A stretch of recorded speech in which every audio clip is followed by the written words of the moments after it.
블레셋과 이스라엘의 전쟁으로 이스라엘은 큰 곤란을 겪고 여러 번의 실패를 맛봐야 했습니다. 하나님을 모셔와서 우리가 전쟁을 승리로 바꾸자 라고 해서 법궤를 가져왔죠. 그리고 더 큰 패배를 당하는 것이 사무엘 4장과 5장의 사건입니다. 이스라엘의 기대는 당연히 만군의 하나님께서 함께 하시면 어느 나라, 어느 군대, 어떤 대적이라도 이길 수 있으리라고 당연히 생각했고, 뜻밖에도 하나님은 그 기대를 외면하셨습니다.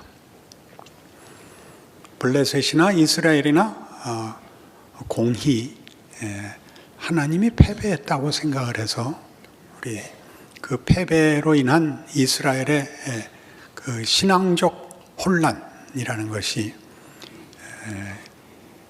그 비느하스의 아내가 아이를 낳고 이름을 이가봇이라고 지은 데서 분명하게 보았습니다. 영광이 없다. 영광이 무너졌다. 이스라엘은 하나님을 믿는 믿음과 하나님의 임재, 현실적 통치에 대하여 다 의심을 가질 수밖에 없게 되었습니다.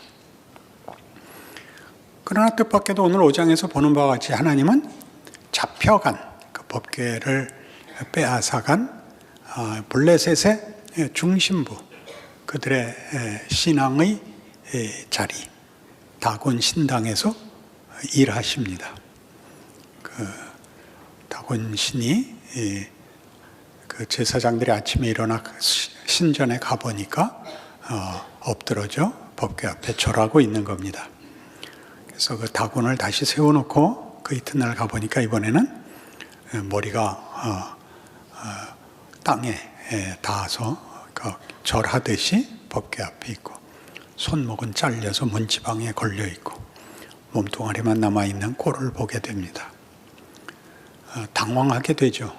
더 진행해 보면 이제 하나님이 거기 재앙을 내리셔서 블레셋이 견디지 못하고 7개월 만에 법궤를 돌려보냅니다.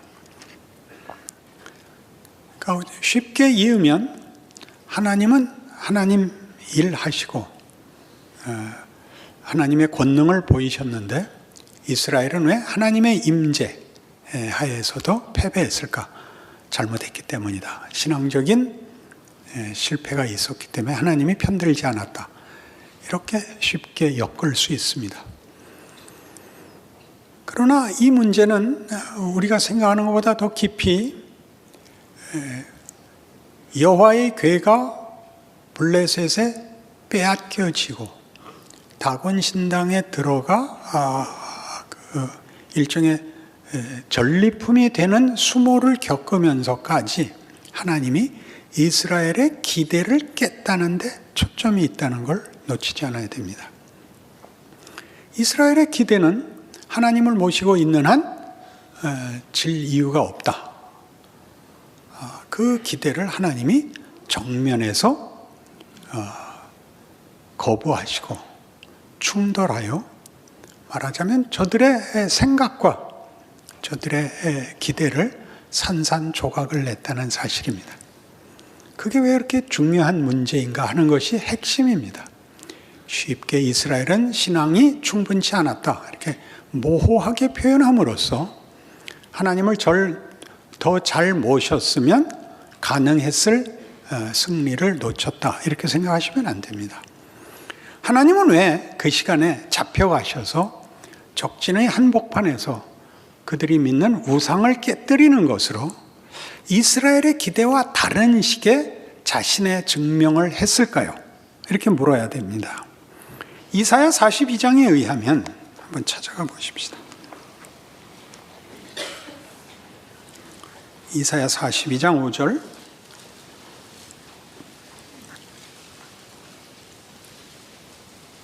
하늘을 창조하여 펴시고 땅과 그 소산을 내시며 땅 위의 백성에게 호흡을 주시며 땅에 행하는 자에게 영을 주시는 하나님 여호와께서 이같이 말씀하시되 나 여호와가 의로 너를 불렀은즉 내가 네 손을 잡아 너를 보호하며 너를 세워 백성의 언약과 이방의 빛이 되게 하리니 네가 눈먼 자들의 눈을 밝히며 갇힌 자를 감옥에서 이끌어내며 흑암에 앉은 자를 감방에서 나오게 하리라.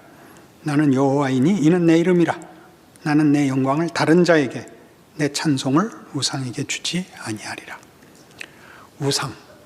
우상은 이스라엘 역사에서 가장 중요한 주제입니다. 사사기의 실패도 우상 문제이고 이스라엘 역사 내내 왕정, 열왕기에서 보는 바와 같은 이스라엘의 왕정에서도 그 나라의 실패와 멸망의 가장 큰 이유는 우상 숭배입니다.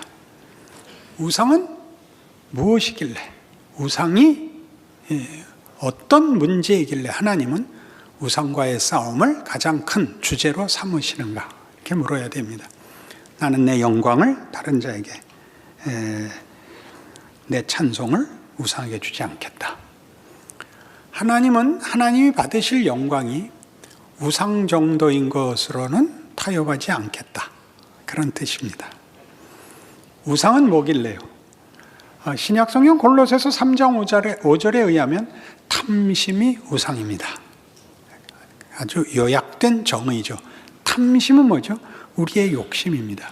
욕심이 잘못이 아니라 하나님이 우리의 욕심을 채우는 정도의 수준으로 타협하지 않겠다, 그런 뜻입니다.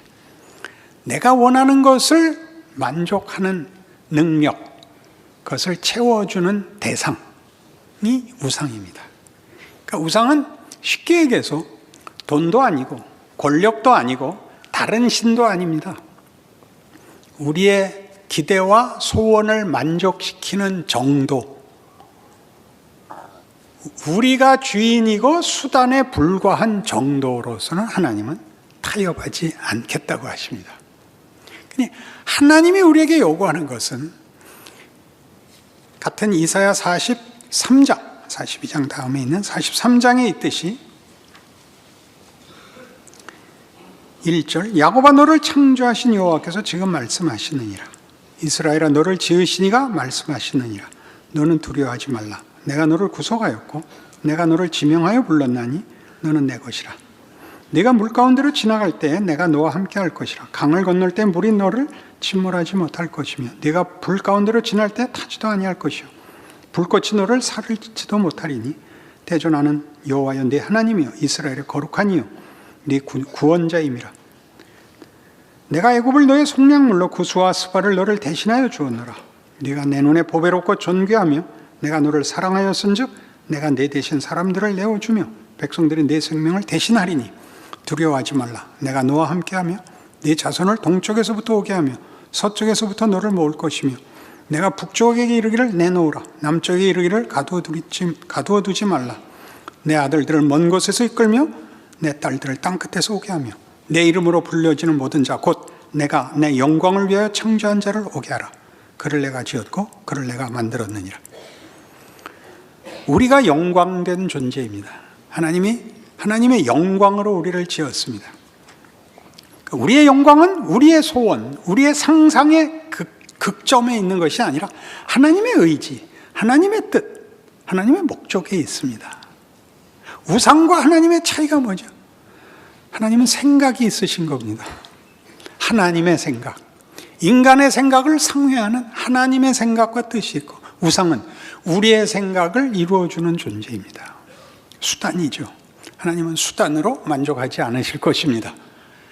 그러니 하나님의 뜻을 아는 것, 하나님이 목적하시는 것을 채우는 것이 우리의 인생이고 인류 역사입니다. 영화 제목은 기억이 안 나고 유명한 백윤식 씨가 나온 무슨 싸우는 영화였는데, 깡패들 영화였는데, 이제 이렇게 일을 정리하겠다 그러자 함께 참여한 그 후배가 제 생각은 이러는 편이 더 좋을 것 같습니다 라고 이의를 제기하자 백윤식 씨가 이렇게 가장 기독교적인 답을 합니다. 생각은 내가 하는 거야. 여기를 틀리는 겁니다. 여러분이 생각하는 거 아닙니다. 여기서 말하는 생각은 뇌 활동을 중지하라는 게 아니라 목적지와 차원과 내용이 하나님이 정하시는 것입니다. 그건 너무 커서 에베소서 1장식으로 얘기하면 우리를 부르신 하나님이 하나님의 영광을 우리로 찬송하게 하시며 우리가 그의 영광에 찬송이 되게 하실 존재입니다. 우리라는 정체성은 하나님이 누구시냐와 긴밀하게 연결되어 있습니다.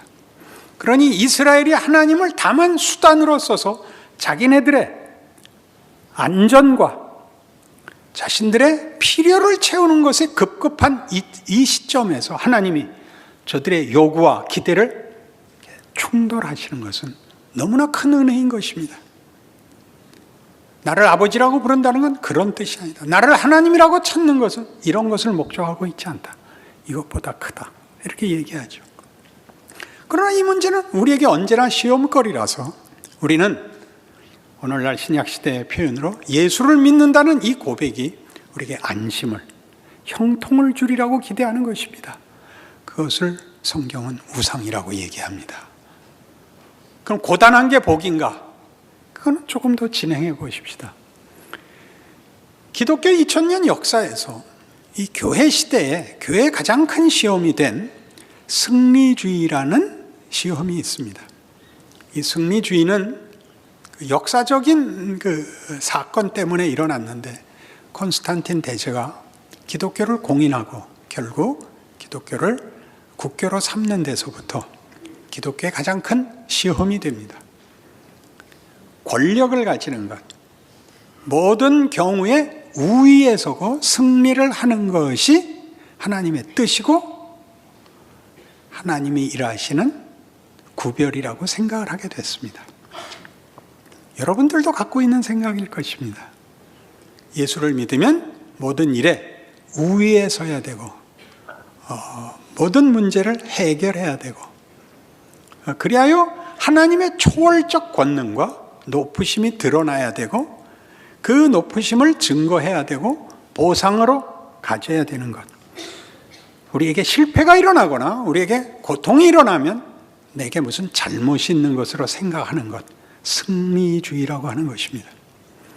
이 승리주의는 우리로 하여금 그러니까 언제나 보이는 싸움에 집착하게 하고 보이는 싸움에서의 보상을 요구하는데 오늘 사건이야말로 사무엘상 4장과 5장에 걸친 이 사건이야말로 그 문제를 하나님이 정면으로 거부하시는 것입니다. 이스라엘의 패배를 요구하십니다. 놀라운 일입니다. 그때도 우리 함께 한 것과 같이 이스라엘은 어떤 혼란에 빠집니까? 하나님의 임재, 하나님을 믿는 신앙의 확신, 그리고 삶의 근거를 다 잃습니다. 너무나 재미있게도 교회 시대 내내 기독교 신자들이 겪는 혼란이 무엇이냐면 이 승리주의로 답이 되지 않는 신앙 현실에 대한 혼란입니다. 내가 무엇을 잘못해서 나는 내 인생은 형통하지 않은가? 왜 이런 어려움이 생기는가? 내가 무엇을 잘못했는가? 그것이 현실이죠. 잘한 기억, 보상을 받았다고 생각한 기억은 띄엄띄엄 하나씩 있습니다. 그러나 그것이 현실을 다 보장해 주지 않습니다. 회개한 것도 사실이고 은혜를 입은 것도 사실이지만 오늘은 믿기 전하고 별 관계가 없이 힘이 듭니다. 그게 더 무섭죠. 그때는 예수를 몰라서 어려웠었다고 얘기를 할 수 있는데 지금은 열심히 믿고 노력하는데도 왜 형통하지 않은가? 우리로서는 정말 멘붕이 일어날 일입니다. 그래서 여러분들 한번 올라와 보시면 여러분들이 어떤 얼굴을 하고 앉아 있는지 여러분들이 한번 보셔야 됩니다. 금년 크리스마스 때는 제가 모든 카드에 그 표정을 찍어서 보낼 예정입니다. 그래서 예수를 믿는다는 고백에 들어있는 가장 중요한 내용 2개를 오늘 확인하셔야 됩니다. 예수를 믿는다 그러면 맨 처음 어떤 변화가 일어나고 달라지느냐 하면 도덕성의 변화가 일어납니다. 금방 알아들을 것 같으죠? 그렇게 쉽지 않습니다. 도덕성의 변화라는 것이 여러분이 기대하는 것과 다르기 때문입니다. 정직하고 신령하고 성실하고 그렇게 간단하지 않습니다. 에베소서 4장으로 가보십시다.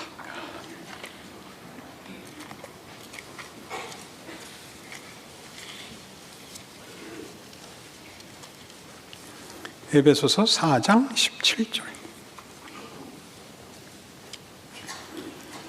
그러므로 내가 이것을 말하며 주 안에서 증언하노니 이제부터 너희는 이방인이 그 마음에 허망한 것으로 행함같이 행하지 말라. 그들의 총명이 어두워지고 그들 가운데 있는 무지함과 그들의 마음이 굳어짐으로 말미암아 하나님의 생명에서 떠나 있도다. 그들이 감각 없는 자가 되어 자신을 방탕에 방임하여 모든 더러운 것을 욕심으로 행하되 오직 너희는 그리스도를 그같이 배우지 아니하였느니라. 진리가 예수 안에 있는 것 같이 너희가 참으로 그에게서 듣고 또한 그 안에서 가르침을 받았을진데 너희는 유혹의 욕심을 따라 썩어져가는 구습을 따르는 옛사람을 벗어버리고 오직 너희의 심령이 새롭게 되어 하나님을 따라 의와 진리의 거룩함으로 지으심을 받은 새 사람을 입으라. 알 것 같은 얘기입니다. 신령해져야 되고 신자다워야 됩니다. 옳습니다. 그런데 중요한 대목은 이겁니다. 우리가 예수를 알기 전에는 허망할 수밖에 없습니다. 무엇을 해야 되는지, 어떻게 해야 되는지를 우리는 모릅니다. 그때 할 수 있었던 건 승부가 전부입니다. 승부. 그러나 이제는 우리가 누구인지를 아는 겁니다. 여기서 새 사람으로 살고 의와 진리의 거룩함에 관하여 설명을 하는 것은 그렇게 살라는 게 아니라 그렇게 지음을 받은 정체성을 아는 문제입니다. 어떤 정체성? 하나님의 자녀라는 신분과 지위를 말합니다. 하나님의 거룩하심을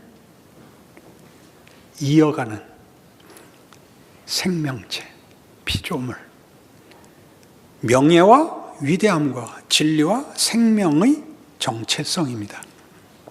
도덕성이 잘하고 못하고를 우리에게 선택하고 잘해야 된다고 얘기를 하는 목록으로 제시되는 것이 아니라 예전엔 할 수 없었던 선과 의와 진리와 거룩을 살 수 있게 됐다. 그런 존재다. 너는 존엄한 존재다를 주는 것입니다. 여러분이 죄를 짓지 않고 의를 행하고 믿음을 지켜야 되는 것은 선택의 문제가 아니라 우리에게는 당연한 우리의 신분, 우리만이 할 수 있는 복인 것입니다. 그걸 못한 게 손해이지 잘못했어, 잘했어로 둘이 대등하게 나뉘는 선택 사이에 서 있지를 않습니다. 못하면 못난 짓을 한 겁니다. 해야 되는 걸 안 한 겁니다. 우리만이 할 수 있는 것, 의와 진리와 생명입니다.